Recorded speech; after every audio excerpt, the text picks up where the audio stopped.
guys, kembali lagi di Rika Official. Jangan lupa like, comment, and subscribe ya. Mas janji sama Kila kalau Mas gak akan pernah ninggalin Kila. Mas Rafka tersenyum hangat padaku sambil menggenggam tanganku. Sayang, maaf, aku gak bisa janji. Aku mengerutkan keningku.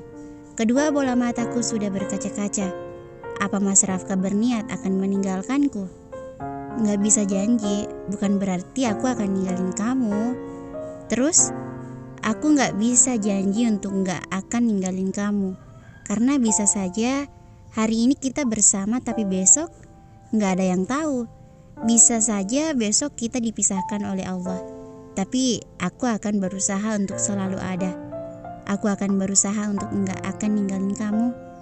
Tapi perihal janji, aku gak bisa janji. Aku takut ingkar dan membuat kamu kecewa. Aku terdiam menyimak ucapan Mas Rafka. Aku menghela napas lega. Kukira suamiku itu akan meninggalkanku.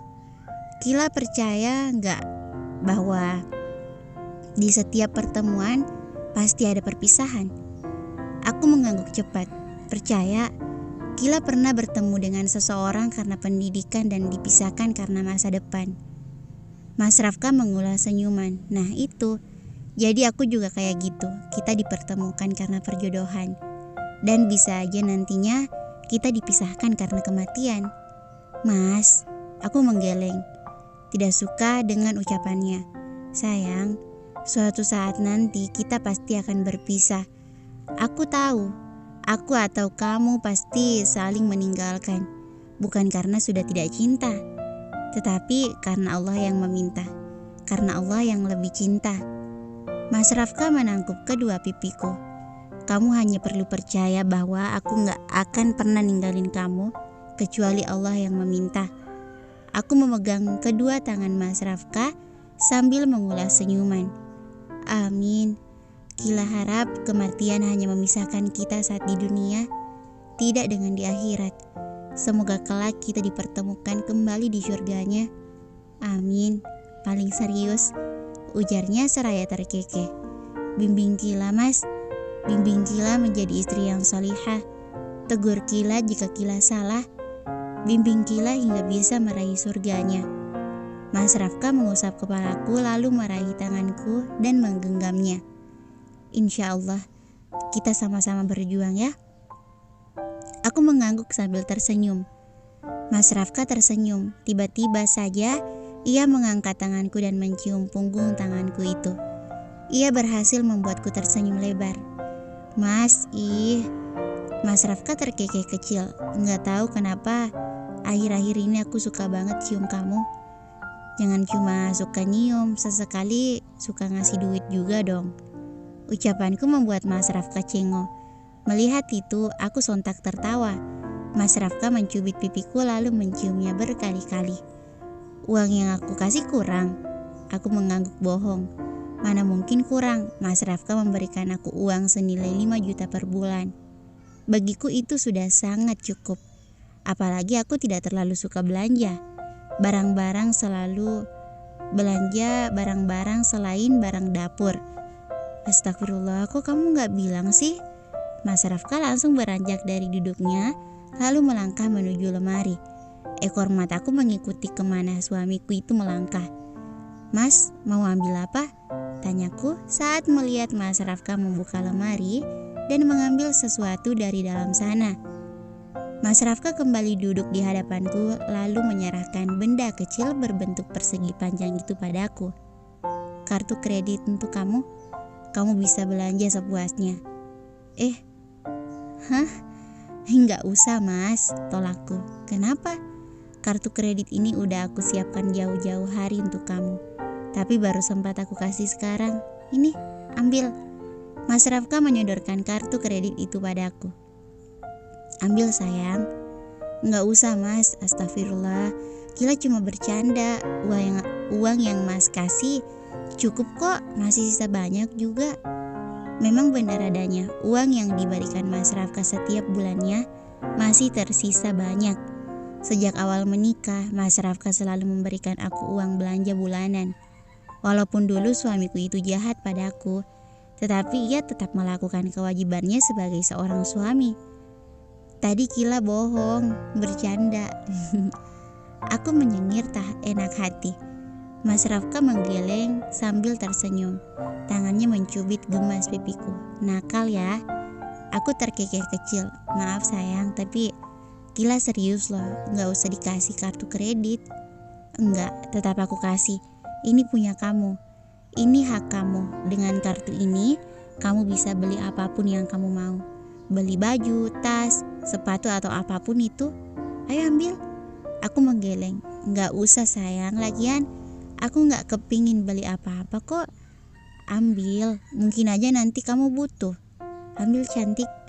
Benar juga, nanti kalau aku butuh apa-apa, aku tidak perlu minta lagi pada Mas Rafka. Dengan ragu, aku mengambil alih kartu persegi panjang itu. Beneran nih buat Kila. Iya sayang, beneran buat kamu. Aku menggigit bibir bawahku lalu memeluk leher Mas Rafka. Makasih ganteng. Sama-sama cantik. Oh ya, aku sampai lupa. Apa? Aku lupa ngasih tahu kamu. Uang belanja yang kemarin kamu kasih, aku pakai buat belanja kebutuhan Vino dan ibunya. Tapi gak semuanya kok, cuma beberapa dari uang yang kamu kasih. Maaf ya, baru bilang sekarang. Gak apa-apa kok. Vino yang kemarin di restoran bukan? Yang aku ketemu waktu itu. Iya itu, nama dia Vino. Dia tinggal berdua sama ibunya. Ayahnya udah meninggal. Terus dia putus sekolah karena harus banting tulang demi kelangsungan hidupnya juga ibunya. Kenapa nggak ibunya yang kerja? Ibunya sakit-sakitan, udah lama banget, nggak mungkin banget beliau kerja. Vino juga nggak tega lihat ibunya kerja. Kasihan banget kan? Iya kasihan. Kita harus banyak-banyak bersyukur atas apa yang telah Allah berikan pada kita. Karena ternyata masih banyak orang di luar sana yang harus berjuang mati-matian untuk bertahan hidup. Aku mengangguk setuju. Oh ya mas, sesi permintaannya masih berlaku nggak? Tanyaku sambil terkekeh. Masih? Emang mau minta apa lagi? Kalau aku minta mas bantuin keluarganya Vino gimana? Bantu mereka? Boleh, aku sih ayo-ayo aja. Mau bantu apa? Bantu pengobatan ibunya Vino sampai beliau sembuh.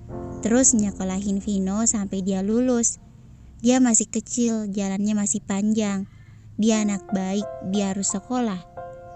Mas Rafka manggut-manggut. Boleh tuh, aku setuju. Kebetulan ada keluarga ayah yang jadi dokter. Mungkin aja beliau cocok dengan penyakit yang diderita ibunya Vino. Untuk sekolahnya Vino itu gampang, nanti aku urus. Beneran mas?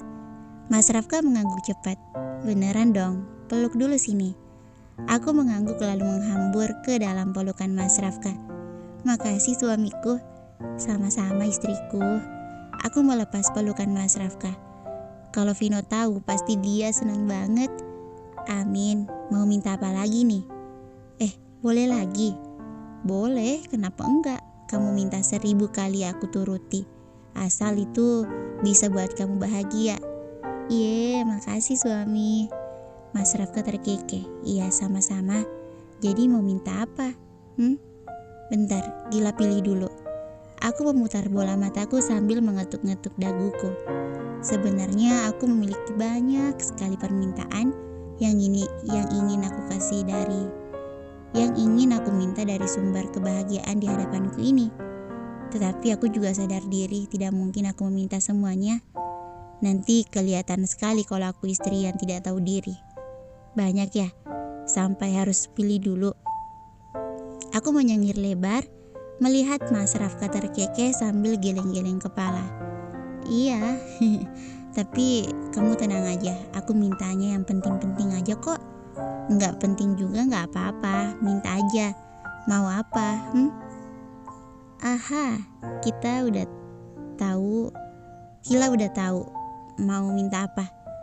Mau apa sayang? Kila mau jalan-jalan seharian penuh sama mas. Kemanapun yang penting berdua. Boleh? Boleh. Kila maunya kapan? Weekend gimana? Mas Rafka mengangguk, membuatku memekik senang. Yeay, makasih Mas Rafka yang ganteng dan baik hati. Pekikku sambil memeluk tubuhnya erat. Mas Rafka membalas pelukanku. Sama-sama istriku yang cantik dan baik hati. Sabar gak ada lawan. Aku melepas pelukanku lalu menyisir rambut Mas Rafka dengan jari jemariku. Masya Allah, cantik banget sih. Aku sedikit mendongak, menatap manik-manik mata Mas Rafka. Iya dong, istrinya Mas Rafka gitu loh, ujarku lalu tertawa. Mas Rafka mencium pipiku secara bergantian. Kamu gak mau ngasih aku hadiah nih? Hadiah apa? Mas Rafka menepuk-nepuk pipi kanannya, membuatku mengerutkan kening. Pipi kamu kenapa? Sakit? Tanyaku polos. Bukan sakit sayang.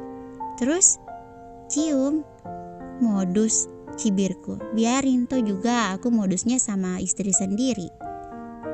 Aku memutar bola mataku, lalu segera mencium pipi kanan suamiku itu. Kiri juga dong, berat sebelah nih. Modus-modus. Namun tetap saja aku menurutinya, mencium pipi sebelah kirinya. Katanya berat sebelah, ada-ada saja. Mas Rafka mencubit pipiku dengan gemasnya. Sayang banget aku tuh sama kamu. Aku menarik tangan Mas Rafka. Sakit ih, ujarku kesal. Mas Rafka tertawa melihatku kesal. Bibirku sudah mengerucut seperti ikan cupang. Maaf sayang, ujarnya diakhiri kekehan. Aku mau nanya dong, Kila punya cita-cita? Punya? Guru. Cita-cita Kila mau jadi guru. Cita-cita yang mulia. Alasan mau jadi guru apa? Karena bagi Kila guru itu adalah profesi yang paling mulia. Bahkan dari banyaknya profesi, guru menjadi profesi terbaik dan mulia. Karena menjadi seorang guru, kita tidak hanya dapat kebahagiaan dunia saja, tapi juga insya Allah kebahagiaan akhirat. Kita dapat uang untuk memenuhi urusan dunia kita. Kita juga dapat pahala untuk memenuhi urusan akhirat juga. Akhirat kita juga. Jelasku.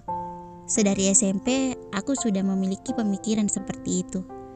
Kila mendapatkan pahala dari berbagi, mengamalkan, serta mengajarkan ilmu yang kita punya. Karena sebaik-baiknya manusia adalah orang yang bermanfaat bagi orang lain. Masya Allah, mulia sekali. Kagum aku tuh sama kamu. Pemikiran kamu Masya Allah banget. Alhamdulillah. Kamu tahu gak? Kalau cita-cita aku tercapai. Hah? Tercapai? Aku mengangguk. Dulu itu Kila sempat jadi guru selama kurang lebih 1 tahun di pondok pesantren. Saat lulus SMA, Kila gak kuliah tapi Kila masuk di pondok pesantren milik kakek. Di sana Kila belajar banyak banget tentang agama. Sekitar 2 tahun Kila tinggal di pesantren. Di sana Kila bukan hanya belajar tapi juga mengajar, jelasku. Jika diingat-ingat, masa-masa di pesantren sangat menyenangkan. Walaupun cita-cita Kila menjadi seorang guru, secara umumnya itu nggak tercapai. Tapi Kila tetap bersyukur karena keinginan Kila untuk berbagi ilmu, Allah kabulkan. Setidaknya Kila bisa bermanfaat buat orang lain, ujarku seraya tersenyum lebar. Masya Allah, nggak henti-hentinya aku kagum sama kamu. Aku nggak nyangka ternyata istri aku ini hebat banget. Kamu harus tetap semangat. Nanti kalau kita udah punya anak, kamu akan menjadi guru untuk anak-anak kita. Aku tersenyum kikuk mendengar penuturan Mas Rafka. Kalau Mas cita-citanya apa? Pilot. Alasannya? Karena pengen aja. Soalnya pilot udah jadi cita-cita aku dari kecil. Alasannya juga biar bisa keliling dunia. Kan seru tuh keliling dunia. Kekehnya membuatku ikut terkekeh. Tapi semuanya sirna. Sekarang aku gak bisa capai cita-citaku. Karena ayah dan bunda lebih dukung aku untuk menerusin bisnis ayah, ujar Mas Rafka senduh. Aku menggenggam erat tangan Mas Rafka. Mas gak usah sedih. Apapun yang udah ditakdirkan untuk kita berarti itu sudah menjadi takdir terbaik dari Allah. Allah lebih tahu apa yang terbaik untuk hambanya. Baik menurut kita belum tentu baik menurut Allah. Begitu pula sebaliknya. Jadi Mas harus menerima semuanya dengan sabar dan ikhlas. Percayalah bahwa takdir Allah tidak pernah salah, ujarku sambil tersenyum. Terima kasih sayang, kamu benar. Bahwa takdir Allah tidak pernah salah, ujar Mas Rafka seraya tersenyum. Aku tersenyum lebar. Mas gak ada niatan buat keliling dunia gitu? Kila mau? Mau apa? Mau keliling dunia? Nggak keliling dunia juga, tapi cuma mau ke suatu tempat aja. Kode nih, tanyanya sambil terkekeh. Di siapa yang ngode? Mas Rafka terkekeh. Emang mau kemana sih? Emang kalau aku bilang kamu bakalan ngajak aku ke sana? Enggak sih, cuma mau tahu aja. Di dasar. Aku memukul tangan Mas Rafka dengan kesal. Mas Rafka tertawa. Bercanda sayang. Kemana sih? Istri aku mau kemana? Enggak jadi. Enggak mau kemana-mana. Cie, ngambek.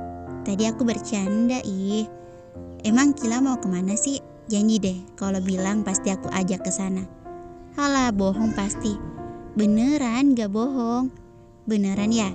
Tanya aku memastikan. Membuat Mas Rafka mengangguk. Kila mau ke Madinah. Mau ke makam Rasulullah. Aku mengerjap mataku berkali-kali, menahan air mata yang memaksa untuk keluar. Dari kecil aku selalu berangan-angan ingin ke Madinah. Mau ke makam Rasulullah. Rindu banget sama Rasulullah. Allahumma sholli ala Sayyidina Muhammad. Mas Rafka langsung mengusap pelan kepalaku. Insyaallah. Nanti ya sayang, doain aja. Semoga kita ada rezeki lebih supaya bisa ke sana. Ujar Rafka lembut. Amin. Mas, bentar lagi mau azan subuh. Sana Gi, berangkat ke masjid. Mas Rafka melirik ke arah jam dinding. Iya, ternyata kita ceritanya udah lama banget. Aku terkekeh kecil. Iya, nggak terasa. Ya udah, sana berangkat. Hati-hati ya. Mas Rafka mengangguk lalu berdiri, hendak pergi. Aku ikut berdiri dan meraih tangan Mas Rafka. Mau salim, aku mencium punggung tangan suamiku. Hati-hati. Mas Rafka mengulas senyuman. Ia mencium lembut keningku.